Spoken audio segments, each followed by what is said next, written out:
Aproximadamente cada 250.000 años se produce una inversión del polo magnético. El polo norte y el polo sur invierten sus posiciones. Los efectos son terribles para la vida del planeta. Aumentan los terremotos o las tormentas solares. Hace 750.000 años ocurrió la última inversión. La siguiente debería haber ocurrido hace tiempo. Las investigaciones realizadas sobre los frecuentes terremotos ocurridos últimamente tratan de encontrar una explicación y una forma de predicción más fiable para el futuro. Hoy la noche temática desvela los secretos del movimiento de la Tierra. Los últimos cálculos sobre el movimiento del polo magnético demuestran que se desplaza entre 55 y 60 kilómetros al año. Si nada cambia, alcanzará Siberia en torno al año 2040. Mientras el polo magnético se desplaza, la capa magnética de la Tierra se debilita. ¿Qué efectos tendría un periodo de inestabilidad magnética en el mundo? Un escudo magnético más débil podría causar un aumento en la incidencia del cáncer, ya que nuestro ADN habría de soportar más daños de los rayos cósmicos. Se podría pensar que en la época del GPS no tenemos que preocuparnos por orientarnos con el magnetismo. Pero el sistema GPS depende de los satélites y estos son vulnerables a las tormentas solares. Cuando se producen, los errores de cálculo llegan a alcanzar los 100 metros. Son malas noticias también para la industria de la perforación en alta mar, que precisa datos de posicionamiento exactos para mantener las plataformas en su lugar. Los frecuentes e intensos terremotos ocurridos en el año 2010 suman una de las tasas de muerte más altas jamás registrada. ¿Existe alguna relación entre ellos? ¿Cómo se pueden prevenir? Un equipo de científicos utiliza las llamadas ondas primarias para crear alertas segundos antes de producirse un terremoto. De ahí procede ese crucial tiempo de ventaja del que disponemos. Si se produjese una ruptura en la falla de San Andrés, las ondas P atravesarían la zona de la bahía a unos 7 kilómetros por segundo. Podemos detectarlas y lanzar un aviso antes de que llegue la onda S, mucho más lenta, que es la causante de todos los daños. No quiero que me sorprenda el próximo gran terremoto. Antes prefiero que me sorprenda una alarma en mi teléfono diciéndome que se avecina un terremoto para que pueda refugiarme debajo de mi escritorio. Alerta de terremoto en 5 segundos. Un descubrimiento esperanzador es la detección de los terremotos silenciosos, temblores que se desarrollan tan lentamente que no se pueden sentir, pero que a menudo pueden dar lugar a un terremoto devastador. A continuación, el documental La Tierra pierde el norte, seguido de los terremotos más devastadores.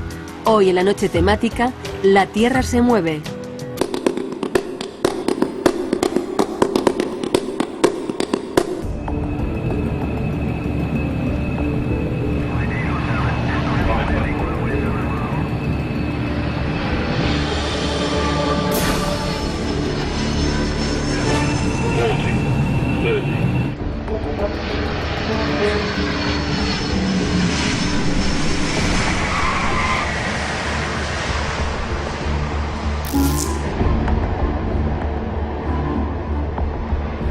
Roissy-Charles de Gaulle, aeropuerto de París, 20 minutos pasada la medianoche. El último vuelo del día acaba de aterrizar y los equipos de mantenimiento se disponen a repintar la pista. Tiene poco que ver con la aviación y mucho con el cambiante aspecto de la Tierra.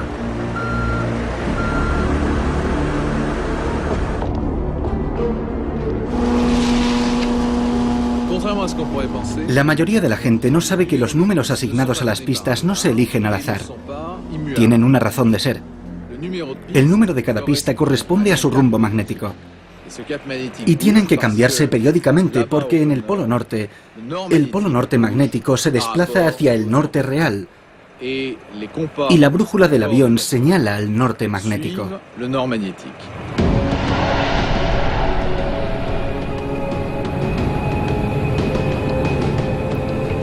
Aunque cueste creerlo, el polo magnético se mueve.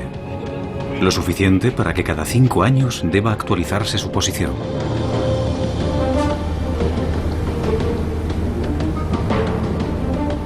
Un selecto y audaz grupo de científicos viaja al Ártico y a su glacial océano para determinar exactamente dónde está el polo.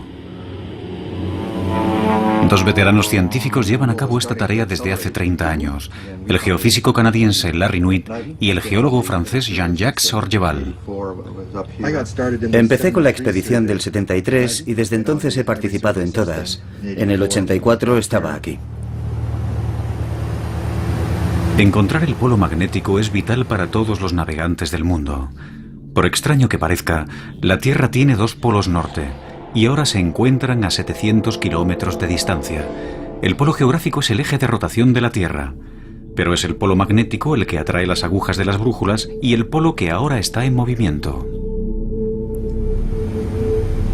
En esta latitud, el movimiento constante del hielo, combinado con los efectos del calentamiento global, convierte un aterrizaje en algo extremadamente peligroso. La banquisa es como un trozo de queso viejo repleto de grietas. La capa de hielo se mueve, se cierra y se abre. Cambia constantemente. Espero que el piloto encuentre un lugar seguro para aterrizar. Hace 30 años nunca veías el hielo en este estado. No había tantos agujeros. La superficie no es el único problema. Junto al polo, el campo magnético es casi vertical, lo que significa que la brújula del piloto ya no funciona. Hay que tomar el control y mantener el rumbo del avión. Se ve obligado a valerse del sol y de un antiguo sextante para orientarse. Ahora tiene que encontrar un lugar seguro en el hielo para aterrizar. El piloto acerca el Twin Otter al suelo.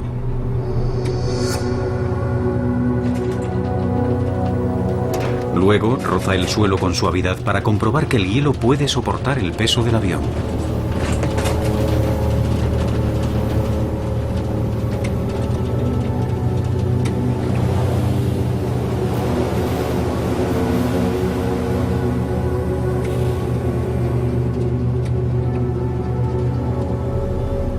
Tras varios intentos, el piloto se arriesga a aterrizar.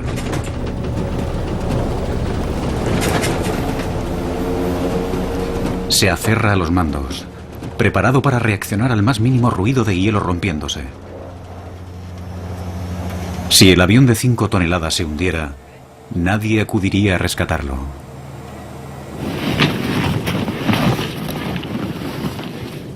Tened cuidado con los animales de 4 patas por aquí. Yo no he visto ninguno, pero los hay. a veces se esconden. Es un rifle del calibre 12.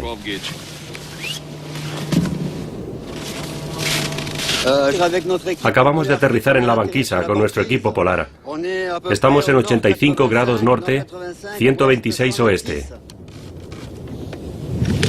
Un magnetómetro medirá la intensidad, la dirección y la inclinación del campo magnético. Este instrumento está conectado a un teodolito óptico con el que los científicos calculan su situación respecto al Sol. Está bien. Aquí arriba, la vieja y precisa brújula de Jean-Jacques Sorgeval no funciona. La aguja no señala al norte real, porque aquí no hay a dónde señalar. El norte real está debajo de nuestros pies. A pesar de estar a 17 grados centígrados bajo cero, Larry Nuit va a tener que quitarse el abrigo. Y el reloj y las llaves, cualquier cosa metálica o magnética. Es la única forma de hacer una medición precisa.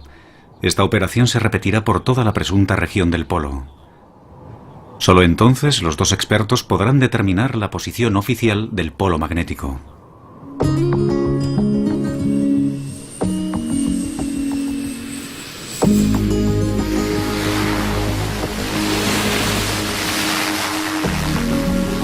A nivel logístico es una misión complicada. El avión necesita repostar y eso significa que tiene que aterrizar otro avión. Esta es la última vez que Larry y Jean-Jacques hacen esto. Ahora el polo está demasiado alejado de la costa y con la creciente fragilidad de la banquisa resulta demasiado peligroso. Aunque no sean tan precisos, a partir de ahora los satélites harán el trabajo.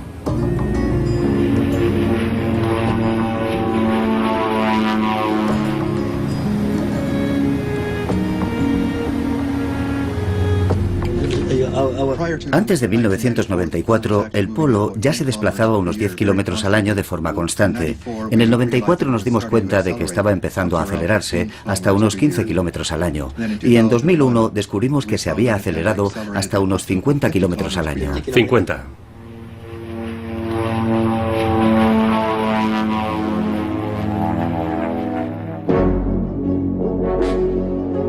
En 1831, el capitán de la Marina británica James Clark Ross fue el primero en determinar la posición del polo norte magnético en el norte de Canadá.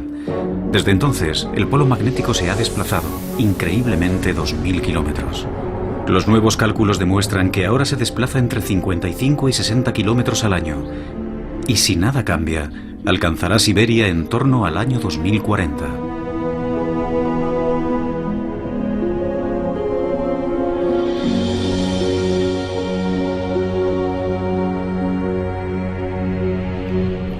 El polo magnético es, de hecho, el eje de nuestro campo magnético terrestre. A 3.000 kilómetros bajo nuestros pies gira el núcleo terrestre formado por metales líquidos, y el hierro del núcleo genera un campo magnético invisible. Aunque poca gente sea consciente de su existencia, este campo magnético tiene una gran importancia en nuestra vida diaria. La prueba más clara de su existencia puede encontrarse en las regiones polares del planeta, las auroras. Se forman cuando partículas de origen solar quedan atrapadas en el escudo magnético de nuestro planeta.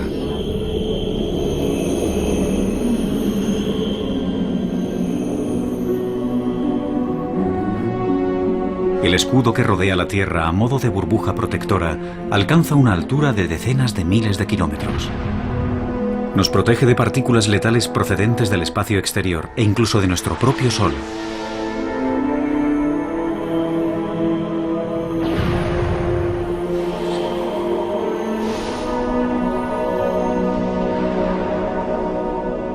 El Sol produce una corriente constante de radiación que causaría estragos en la Tierra si no estuviéramos protegidos por nuestro escudo natural. Sin el campo magnético, la atmósfera terrestre tal y como la conocemos desaparecería, y con ella cualquier forma de vida. La Tierra estaría tan muerta como Marte o la Luna, ninguna de las cuales tiene un campo magnético.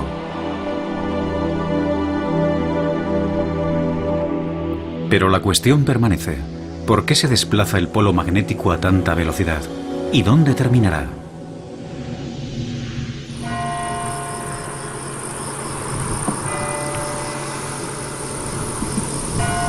Algunas respuestas a estas preguntas podrían encontrarse en el sur de Francia, a 40 kilómetros al norte de Aix-en-Provence, en el apartado y casi oculto pueblo de Cadarache.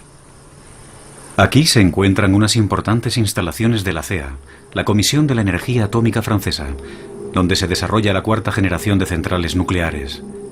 No es un lugar en el que se pueda entrar fácilmente.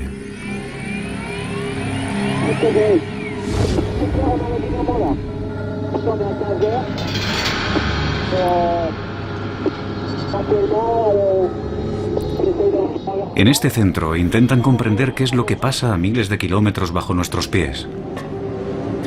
Un equipo de físicos, dirigidos por Arnaud Chiffodel, ha diseñado un experimento único que reproduce un campo magnético muy similar al de la Tierra. En el interior hay un metal líquido, es sodio. Es un metal muy ligero y un excelente conductor eléctrico.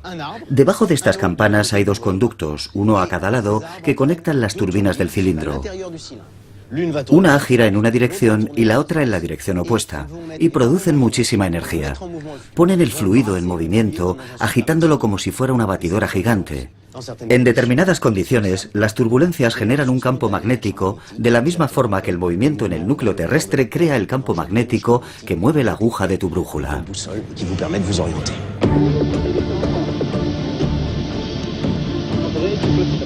En el año 2006 se necesitaron meses de preparativos antes de que el equipo estuviera preparado para reproducir el campo magnético de la Tierra. Es un experimento muy peligroso. El sodio líquido en el interior de las turbinas es muy inestable. Explota en contacto con el agua y se incendia si es expuesto al aire.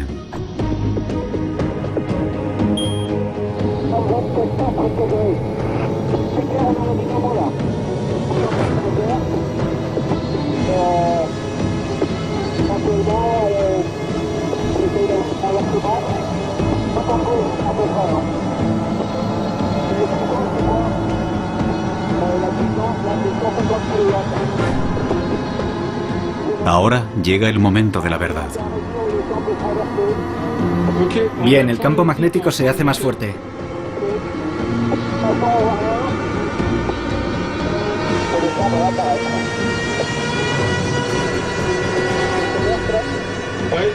Acaba de empezar.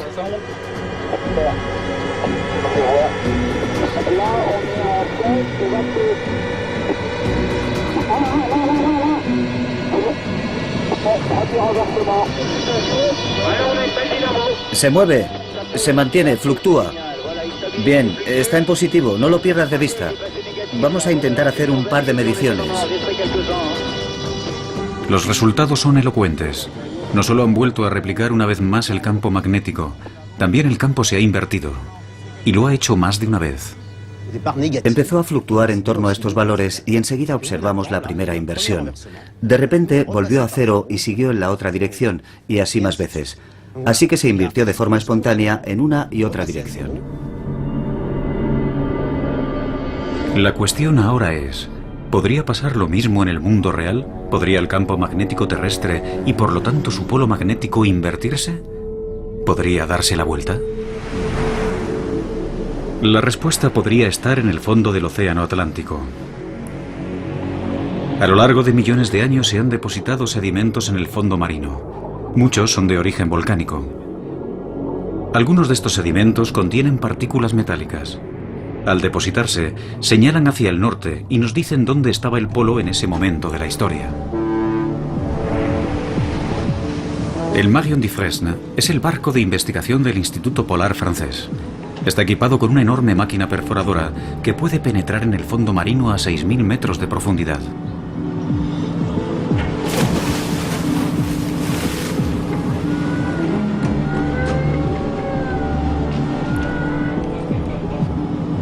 Más de 40 científicos están aquí, en mitad del océano, extrayendo muestras del fondo marino que tienen millones de años de antigüedad.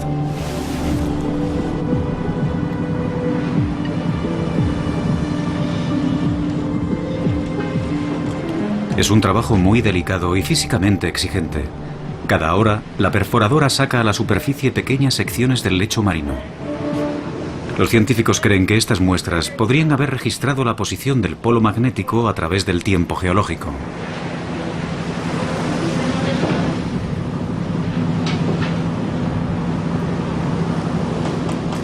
Las muestras serán enviadas a un laboratorio francés, donde los científicos esperan poder desvelar sus secretos.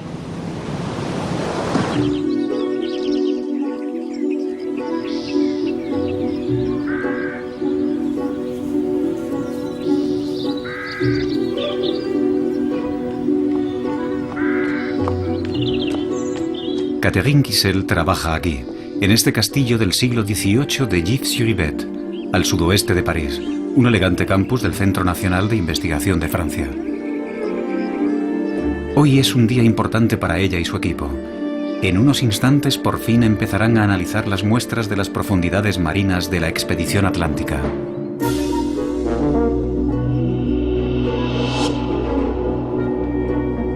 Los sótanos del castillo son perfectos para conservar las muestras de sedimentos que los científicos franceses han recogido por todo el mundo desde el comienzo del siglo XX. Vamos a abrirlo.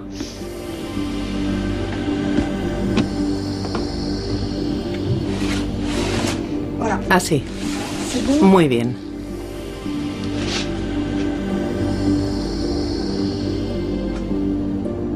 Los sedimentos son cuidadosamente cortados e introducidos en una máquina que medirá las propiedades magnéticas de las muestras. Los números empiezan a correr en cuanto la muestra entra en el aparato.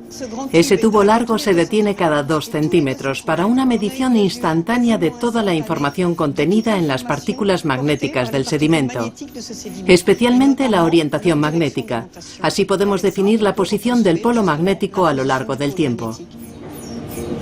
De hecho, la investigación submarina ha demostrado algo casi increíble. El análisis de los sedimentos marinos demuestra que el polo norte magnético no solo se ha movido, también se ha invertido por completo. Actualmente los científicos creen que a lo largo de 250 millones de años, los polos se han invertido completamente más de 300 veces.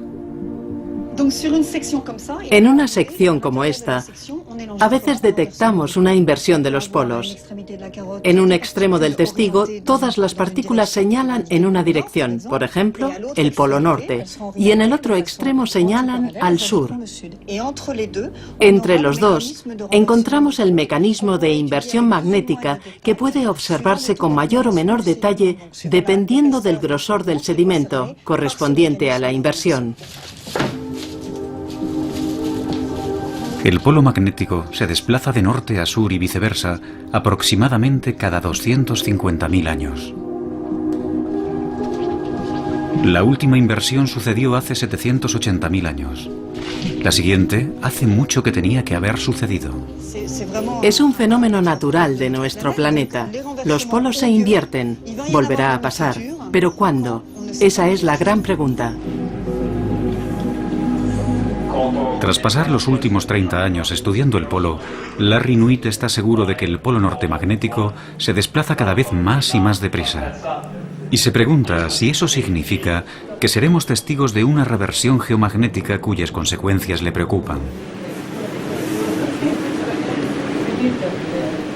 Algunos meses después de la expedición ártica, decide consultar a su amigo y colega Jean-Jacques Orgeval en París. Hola, Larry. Hola. ¿Cuánto tiempo? Orgeval ha organizado una reunión en el Instituto Geológico francés. Espero que no estés muy cansado. Vengo con ganas. Bien. No lo hubiera imaginado.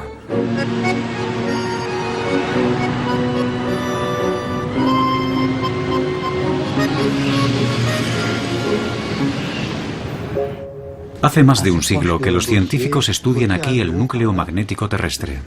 Hola, Larry. ¿Cómo te va? No me va mal. ¿Qué tal el vuelo? El geofísico Gauthier Hulot es el especialista en la materia más respetado.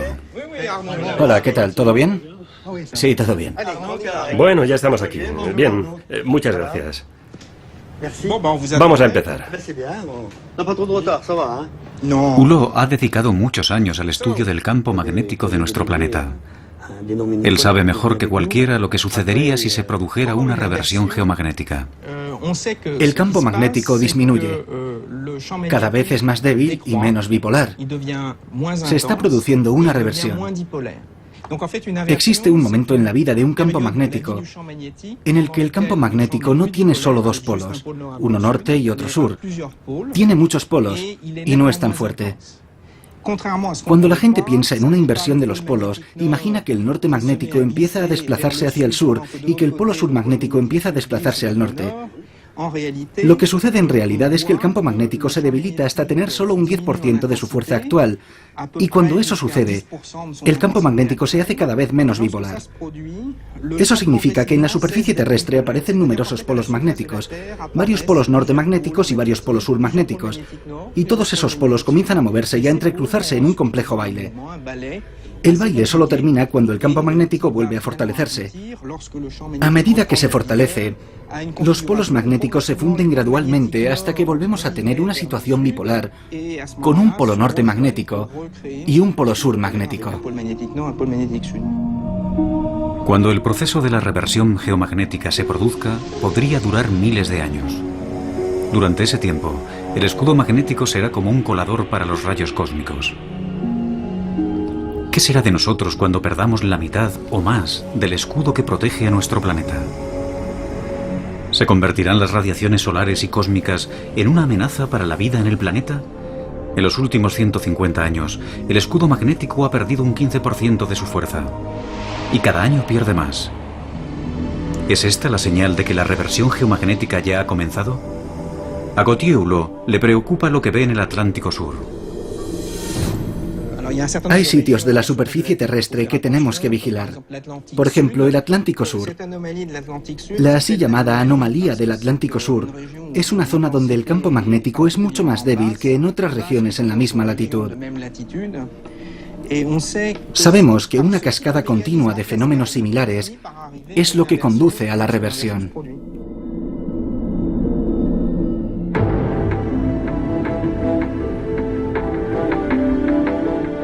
Nuestro polo errante está reduciendo la fuerza de nuestro escudo magnético y los científicos controlan el campo magnético cada día. Larry Nuit y sus colegas científicos de todo el mundo vigilan atentamente la actividad solar y cualquier fluctuación en el campo magnético. Es la llamada Red Intermagnet, que significa Red Internacional de Observatorios Magnéticos en Tiempo Real. En Canadá, los datos de Intermagnet llegan al laboratorio geomagnético, situado cerca de la capital, Ottawa. Aquí es donde Larry trabaja. Hay actividad intensa por encima de 900. Eso es mucho. Sí. ¿Y la velocidad del viento solar? La verdad es que es muy alta. No sé qué deberíamos hacer. Esto es muy importante. Creo que será mejor que emitamos una alerta. Es lo bastante fuerte como para afectar a los sistemas eléctricos y a todos los demás. Larry y otros han observado que a medida que el campo magnético se debilita, somos más vulnerables a la radiación procedente del Sol. El Sol nos lanza constantemente partículas cargadas y de vez en cuando se produce una erupción solar y muchas partículas cargadas de energía chocan contra el escudo magnético terrestre, haciendo que oscile o vibre o que cambie con mucha rapidez.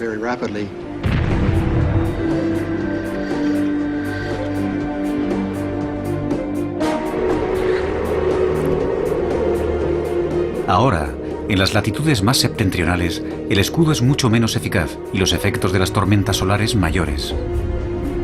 1994. La actividad solar daña un satélite canadiense, el Anique 2, interrumpiendo todas las comunicaciones en el norte de Canadá. 1989. Una tormenta solar provoca un apagón eléctrico en la provincia de Quebec. Debido a su proximidad al polo magnético, este sistema es muy sensible a las tormentas solares y a las variaciones en el campo magnético. En el oeste de Canadá, los oleoductos, vitales para la industria del petróleo y del gas, son sensibles al campo magnético terrestre. Sin la protección plena del escudo magnético, podrían producirse sobrecargas eléctricas, vertidos de petróleo, incendios y explosiones. Se podría pensar que en la época del GPS no tenemos que preocuparnos por orientarnos con el magnetismo. Pero el sistema GPS depende de los satélites y estos son vulnerables a las tormentas solares. Cuando se producen, los errores de cálculo llegan a alcanzar los 100 metros. Son malas noticias también para la industria de la perforación en alta mar, que precisa datos de posicionamiento exactos para mantener las plataformas en su lugar.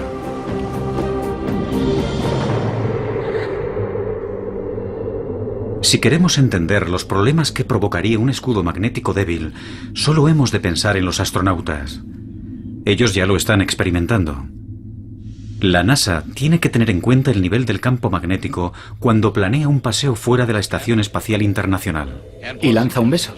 Es algo que experimentó la astronauta Julie Payet en su segunda misión en la Estación Espacial Internacional. 1 hora 40 minutos. Motor principal. 4, 3, 2, 1. Ignición. Y despega el Endeavour. Kibo hace realidad el sueño japonés. El día del lanzamiento, el transbordador espacial Endeavour alcanzó una altitud máxima de tan solo 400 kilómetros, porque a esa altura el campo magnético aún ofrece una moderada protección a los astronautas. Prácticamente todos los astronautas han experimentado en el espacio los denominados flashes visuales, una prueba definitiva de su exposición a la radiación cósmica.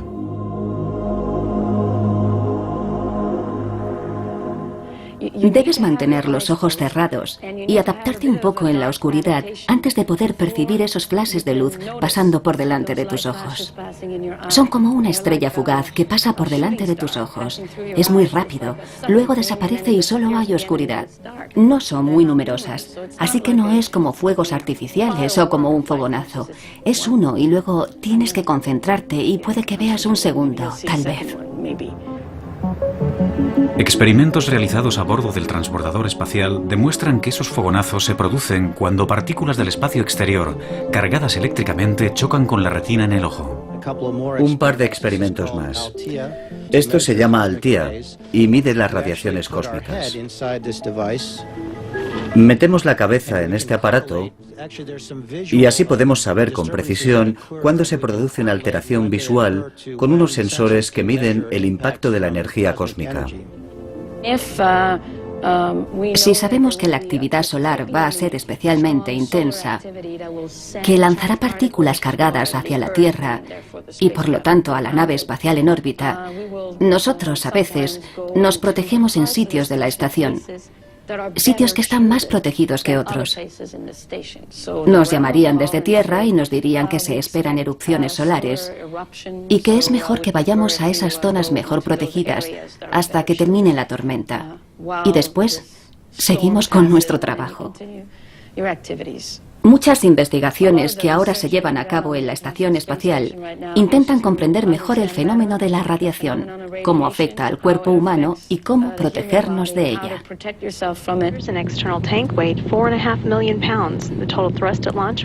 Uno de los grandes retos de una misión tripulada a Marte es proteger a los astronautas de las radiaciones cósmicas durante los largos meses de viaje.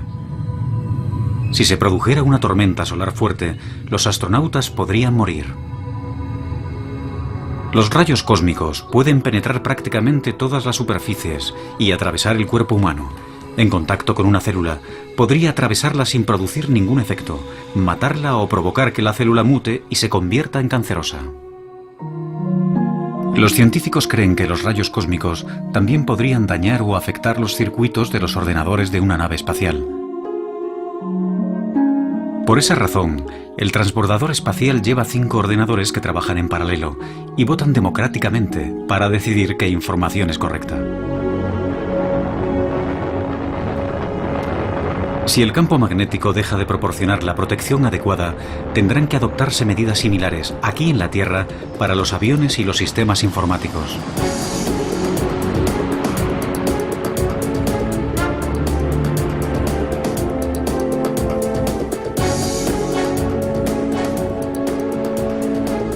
Si la gente que está más cerca de la superficie de la Tierra estuviera alguna vez expuesta al nivel de radiación que soportan los astronautas, el primero en saberlo sería Jean-François Botellier, del Instituto Francés de Radioprotección y Seguridad Nuclear.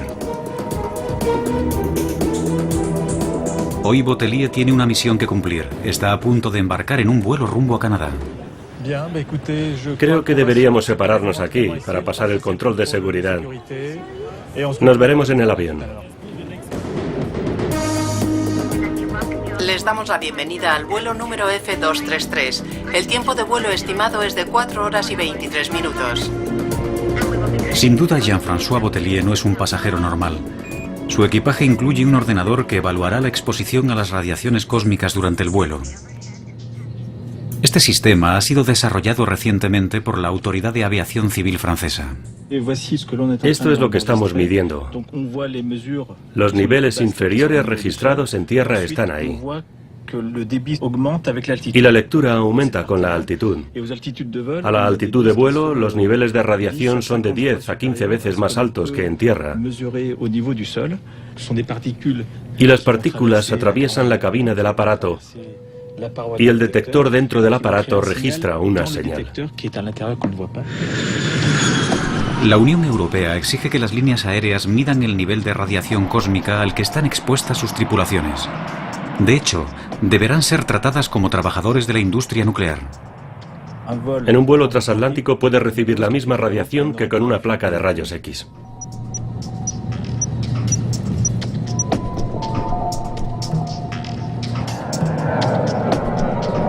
Si el campo magnético se debilita, tendremos menos protección y las radiaciones cósmicas aumentarán tanto en la Tierra como en el aire. A las personas con niveles altos solo se les permitiría hacer rutas con baja exposición a las radiaciones, en torno al Ecuador, por ejemplo, o tendrían que quedarse en tierra 1 o 2 meses. Afortunadamente, el campo magnético de la Tierra no se reducirá hasta un punto en el que resulte peligroso viajar en un vuelo comercial.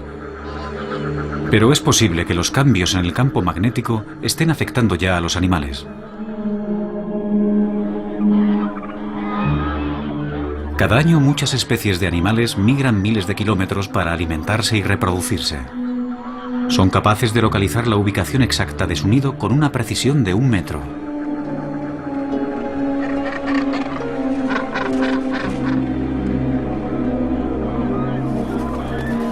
Los científicos estudian la importancia del campo magnético en el asombroso sentido de la dirección de algunas especies. En las Islas Gloriosas, frente a las costas de Madagascar, en el Océano Índico, el biólogo del CNRS, Simon Benamou, estudia la conducta de las tortugas marinas.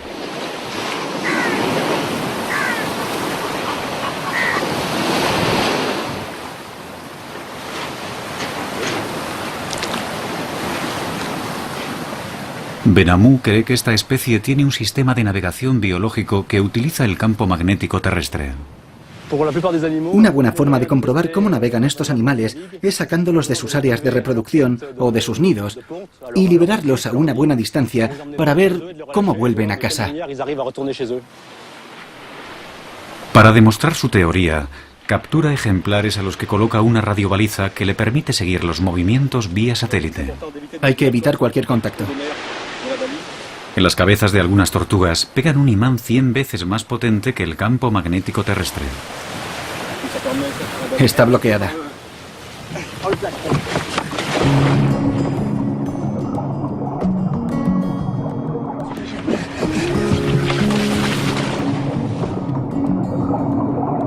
Los próximos meses seguirán a las tortugas para comprobar si son capaces de encontrar el camino de vuelta a casa.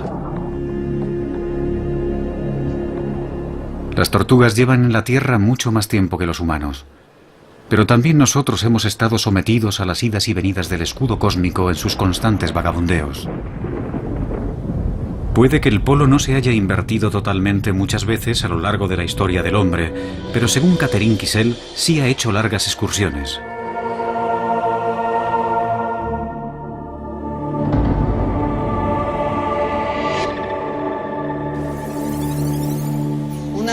Esta es la lectura de una muestra del Atlántico Norte. Vemos el polo en una posición estable y de repente cambia a una posición absolutamente anormal cerca del Ecuador. Luego vuelve a la misma posición estable anterior. Es una excursión geomagnética acompañada de un descenso en la intensidad. El polo se mueve de norte a sur y vuelve al norte, pero por una ruta diferente. El polo magnético se desplaza al sur del Ecuador y luego regresa. Esto ha pasado varias veces en los últimos 40.000 años.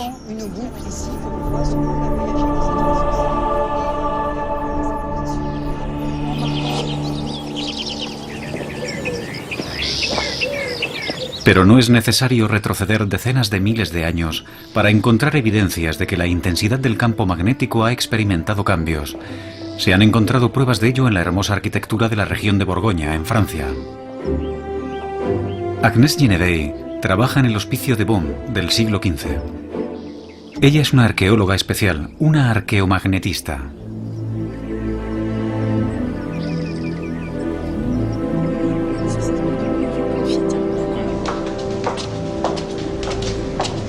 Hoy tiene una reunión con Bruno François, el conservador del museo.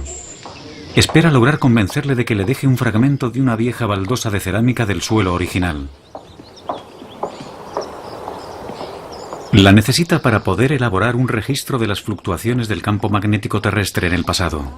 El óxido terrestre de las baldosas le proporcionará esa valiosa información. Es un punto de referencia crucial. Intentamos determinar la intensidad del campo magnético congelado en estas baldosas cuando fueron fabricadas, entre 1448 y 1452.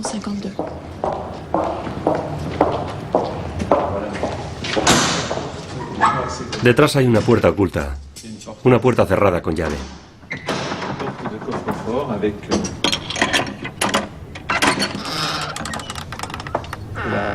Esta es la famosa habitación con el suelo de baldosas original. Una se ha despegado. Puedes ver la calidad del material. Es maravillosa. Es perfecta para nuestro análisis. Es maravilloso. Vamos a salir.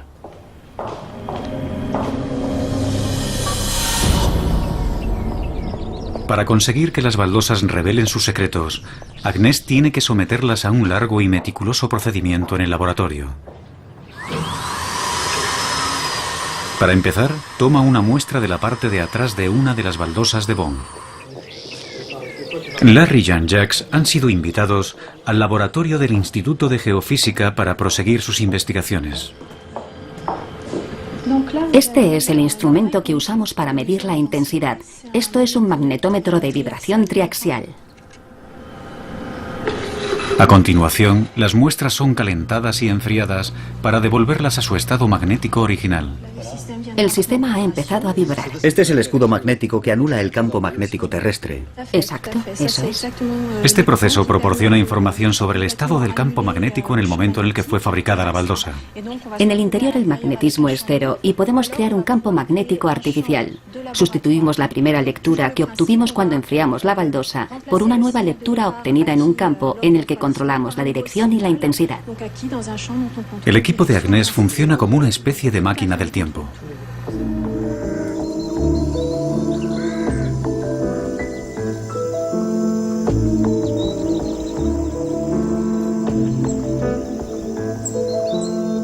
Agnès lleva a Larry y Jean-Jacques a conocer a su colega de investigación, Yves Calais.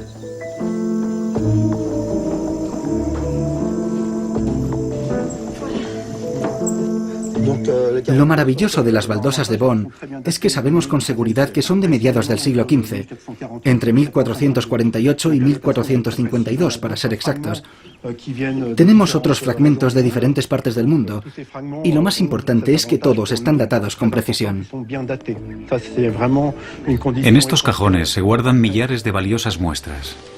Cerámica antigua procedente de todo el mundo de investigaciones previas: Francia, Italia, Siria, Camboya, Brasil. Con mediciones precisas de las diferencias existentes entre sitios distintos en el mismo momento, por ejemplo de Francia y Brasil, podemos comparar la variabilidad, consiguiendo así información acerca del campo magnético terrestre.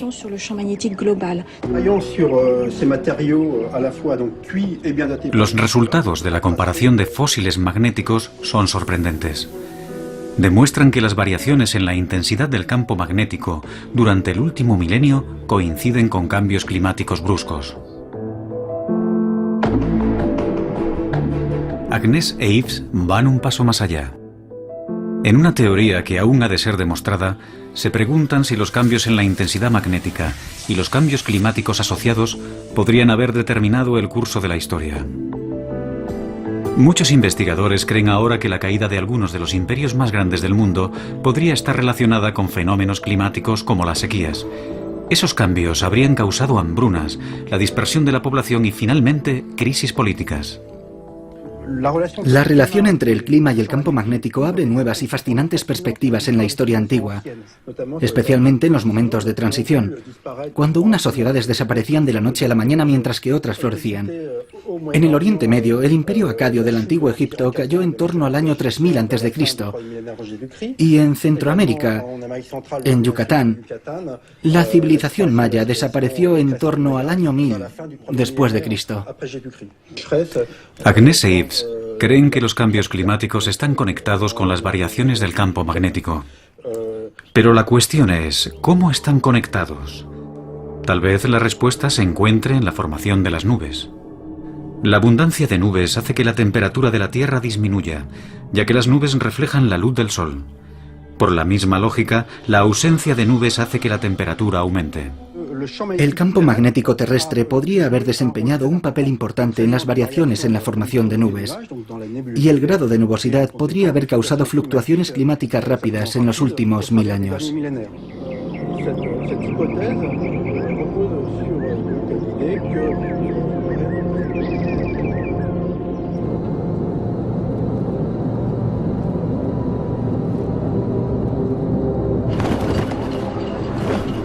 Para aprender más, Larry viaja hasta Copenhague, al Instituto Espacial de Dinamarca.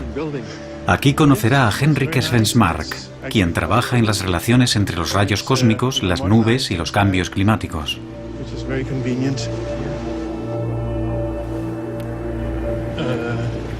Por aquí.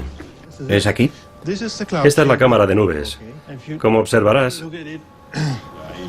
Svensmark muestra a Larry su cámara de partículas cósmicas. las partículas caen y la idea fundamental es que los rayos cósmicos que entran en la atmósfera ayudan a formar nubes. Nubes normales.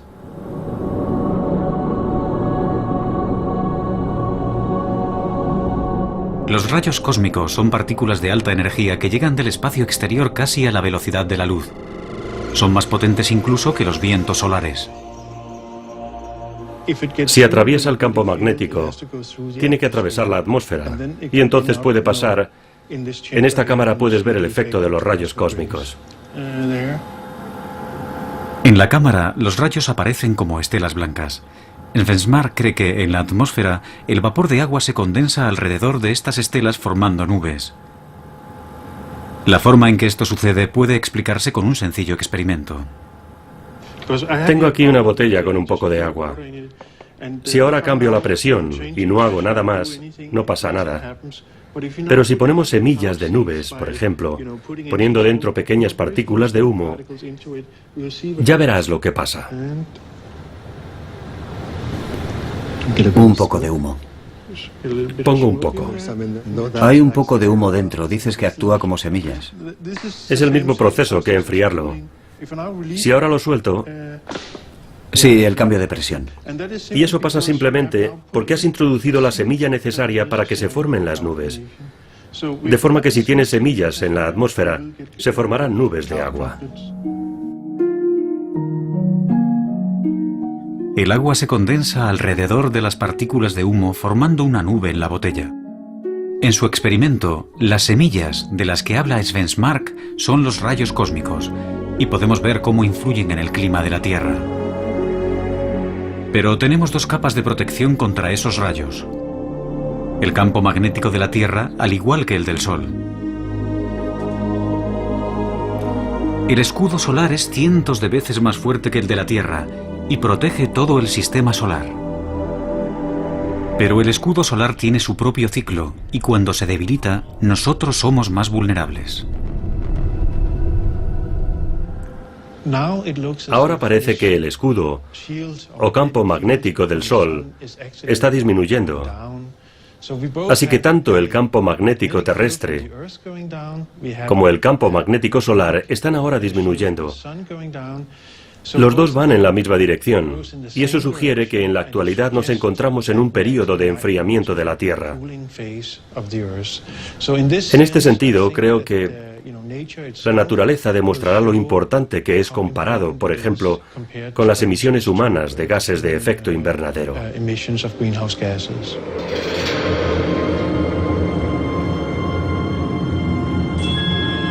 Pero cualquier teoría que afirme que la Tierra puede estar enfriándose y calentándose al mismo tiempo es altamente polémica, especialmente considerando que la actividad magnética del Sol no es algo que los climatólogos relacionen con el cambio climático. Podría ser que el debilitamiento de los campos magnéticos esté causando un enfriamiento de la Tierra y las emisiones humanas estén produciendo un calentamiento y que estemos en una competición por ver cuál es el más fuerte.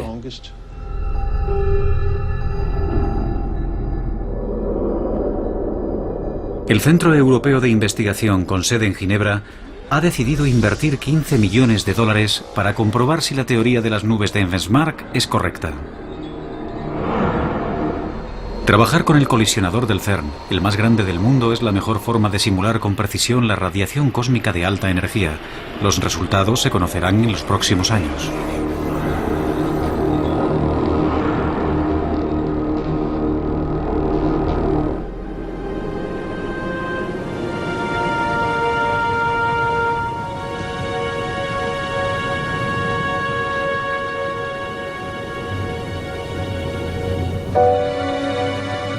¿Y qué ha sido de las tortugas de Simón Benamou? De regreso en Francia, tras su estancia en el soleado Océano Índico, Benamou se dispone a comprobar el itinerario de sus tortugas a través de su largo periplo marino. Estoy siguiendo los movimientos de una tortuga hembra liberada en el mar que intenta desesperadamente encontrar el camino de vuelta hasta su lugar de cría. Ha sido arrastrada por las corrientes, que son muy fuertes en esta zona.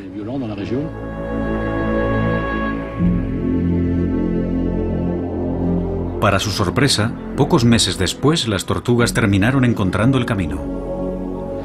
La sacamos de su nido donde puso sus huevos, la subimos a un barco y la soltamos en alta mar. Le costó 2 meses encontrar el camino de vuelta. No había comido, así que estaba deseando volver a esta isla para poner sus huevos.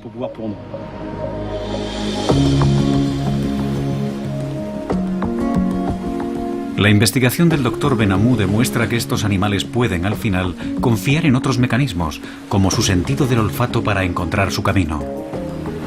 Es un resultado tranquilizador, porque las tortugas se encuentran entre las especies más antiguas del planeta. Las tortugas ya han sobrevivido anteriormente a muchas reversiones geomagnéticas.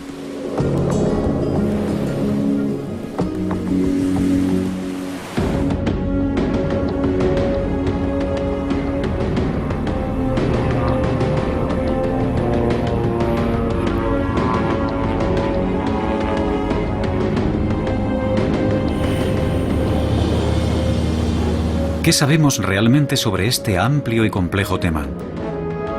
Sabemos que el polo magnético se desplaza.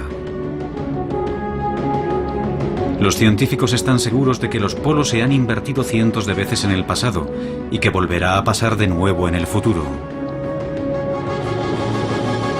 ¿Qué efectos tendría un periodo de inestabilidad magnética en el mundo?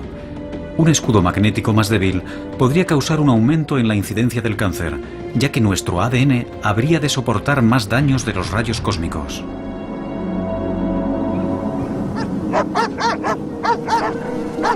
Quizás se produjeran extrañas fluctuaciones meteorológicas y cambios climáticos.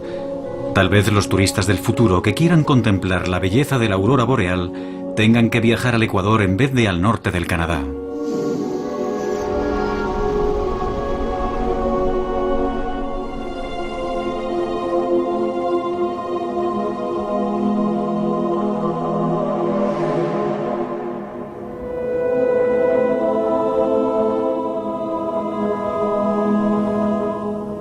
Lo que no sabemos es cuándo ocurrirá. ¿En 10 años? ¿En 10.000? Es impredecible. Estoy aquí y realmente no puedo decir si va a ascender hasta arriba en pocos segundos o si descenderá por debajo de ese valor. Al final, cuando se trata de campos magnéticos, hemos de ser humildes ante algo cuya escala está muy lejos de nuestro alcance. Hemos comprendido que es imposible predecir la próxima reversión. Podemos observar el campo magnético hoy y tratar de entender por qué se debilita con tanta rapidez, pero no podemos decir con seguridad si eso conducirá a una reversión. Y por lo que sabemos, quizá nunca podamos predecir una reversión geomagnética. Sabemos que la reversión de los polos magnéticos nunca ha causado una extinción masiva. Incluso nuestro antepasado, el Homo erectus, estuvo presente en la última reversión y sobrevivió. No será el fin del mundo, tan solo el fin del mundo que conocemos. Porque en los 780.000 años desde la última reversión, nuestro mundo ha cambiado profundamente. El próximo cambio magnético tendrá lugar en un mundo en el que todos los aspectos de nuestras vidas estarán unidos a circuitos electrónicos que serán vulnerables a los bombardeos cada vez más destructivos de rayos cósmicos. Desconocemos cómo cambiará todo esto nuestro mundo. Pero un cambio en los polos magnéticos sin duda nos obligará a repensar nuestro lugar en el universo. Solo nos queda esperar estar a la altura del reto. Es maravilloso. Lo que me gusta es que me recuerda al sol de medianoche. Si fuera blanco, estaríamos en el Ártico. Sí. Es muy bello. Una forma diferente de belleza. Là, il y a vraiment des choses. Tout le travail des hommes pour bâtir une ville comme ça. Et d'arriver là par ce voyage de l'Arctique à ici.